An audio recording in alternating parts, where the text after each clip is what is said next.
Oh là là, les maths. Maître Doko, oui mon ami. La fois dernière, tu nous as expliqué les activités numériques, mais tu n'avais pas expliqué les activités géométriques. Ah bon, c'est pas grave. Aujourd'hui, nous allons traiter les activités géométriques. Veux-tu cela? Oui, maître Doko, je vais connaître ça. D'accord. Donc, à tout à l'heure. C'est parti.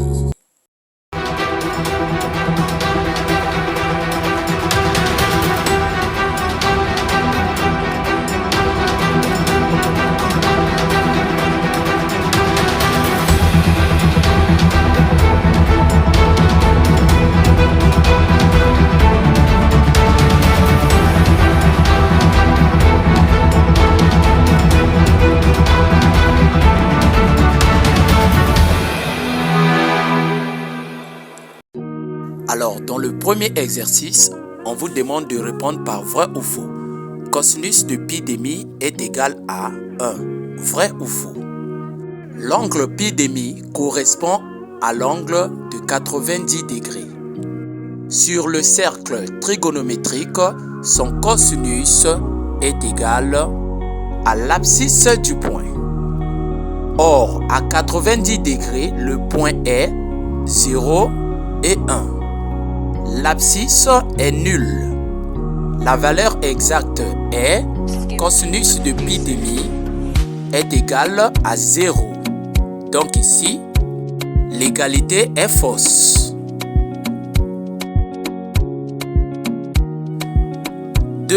Petit b. Tangente de pi quart est égale à 1. On nous demande de répondre par vrai ou faux.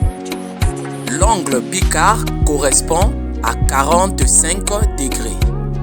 À cet angle, sinus est égal à cosinus, qui est égal à la racine de 2 sur 2. Or, par formule, la tangente est égale sinus sur cosinus. Ici donc, racine de 2 sur 2 qui est sinus, divisé par racine de 2 sur 2 qui est cosinus, qui sera égal à 1. D'où ici, l'égalité est vraie. Parfait. Petit c. Sinus de pi tiers est égal à la racine carrée de 3 sur 2. On nous demande de répondre par vrai ou faux. L'angle pi tiers correspond à 60 degrés. Son sinus est égal à ordonnée sur le cercle trigonométrique. La valeur exacte à 60 degrés, racine de 3 sur 2. D'où ici l'égalité est vraie. Parfait. Le petit d. Sinus de pi quart est égal à 1/2. On nous demande de répondre par vrai ou faux. Ici, l'angle pi quart correspond à 45 degrés.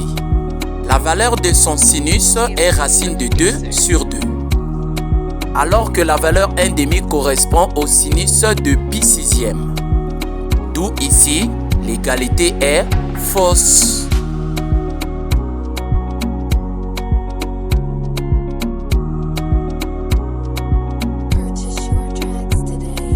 Passons à la solution 2. La solution 2 ici, on nous demande de construire le cercle. Je vous présente d'abord le cercle. Voilà, le cercle est là. Et comment j'ai fait pour construire ce cercle? Tracez un cercle de centre haut et de rayon 3 cm à l'aide d'un compas. Tracez ensuite un premier diamètre AC, passant par O. À l'aide d'une équerre, trace un second diamètre BD, perpendiculaire à AC en haut. Et voilà ce qu'il nous donne ici. Et par la suite, on nous demande de comparer l'angle DBC et l'angle DAC. Alors ici, je peux directement dire que l'angle DBC est égal à l'angle DAC. Pourquoi? Parce que dans un cercle, deux angles inscrits qui interceptent le même arc de cercle ont la même mesure. J'espère que tu as compris maintenant.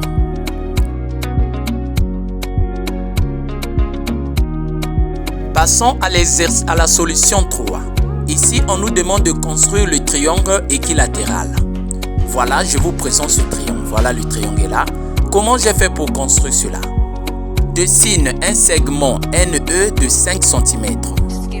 Avec un compas ouvert à 5 cm, trace 2 arcs de cercle à partir de N et de E. Le point d'intersection des 2 arcs est le point S. Puisque O est l'image de S, par la translation de vecteur NE, alors SO est égal à NE. Trace ensuite une droite parallèle à NE, passant par S. Avec le compas, reporte la longueur NE 5 cm. Sur cette droite à partir de S. Le point obtenu est O. Parfait. On vient de construire notre figure. Le petit b, on nous demande d'identifier ce parallélogramme. Le quadrilatère ENSO est un parallélogramme, plus précisément un losange. Pourquoi? O est l'image de S par la translation de vecteur NE. Par définition de la translation, cela signifie que SO est égal à NE. Un quadrilatère qui possède 2 côtés opposés, défini par des vecteurs égaux, est un parallélogramme. Par contre, un parallélogramme avec 2 côtés consécutifs égaux est un losange. Alors passons au problème. On nous demande de placer les points dans le repère. On nous donne 3 points, tels que le point M a pour abscisse 1 ordonnée -3, le point N abscisse -1 ordonnée 3 et le point P abscisse 3 ordonnée 1. Voilà, nous avons placé ces points dans le repère. On a relié les 3 points. Le petit 2, on nous demande de calculer les distances. Les distances MP et NP. Rappelons premièrement la formule de la distance.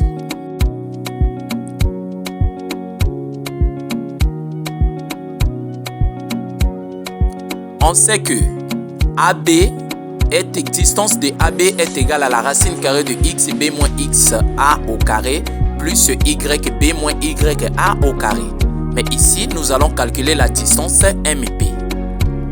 Ici, la distance MP est égale à la racine carrée de XP, c'est 3, moins de la formule XM, c'est 1 au carré, plus YP, c'est 1, moins de la formule YM, c'est moins 3 au carré. Alors nous allons calculer ce qui est dans les nombres qui sont dans les parenthèses, élevés au carré. D'où nous aurons maintenant distance MP est égale à la racine carrée de 2 au carré plus facteur 1 plus 3 au carré. On calcule 2 au carré, ça donne 4, plus 1 plus 3, ça donne 4 au carré, nous donne 16. Donc la racine carrée de 4 plus 16. Or 4 plus 16 est égal à 20. Donc la racine carrée de 20. La distance MP est égale à la racine carrée de 20. Parfait.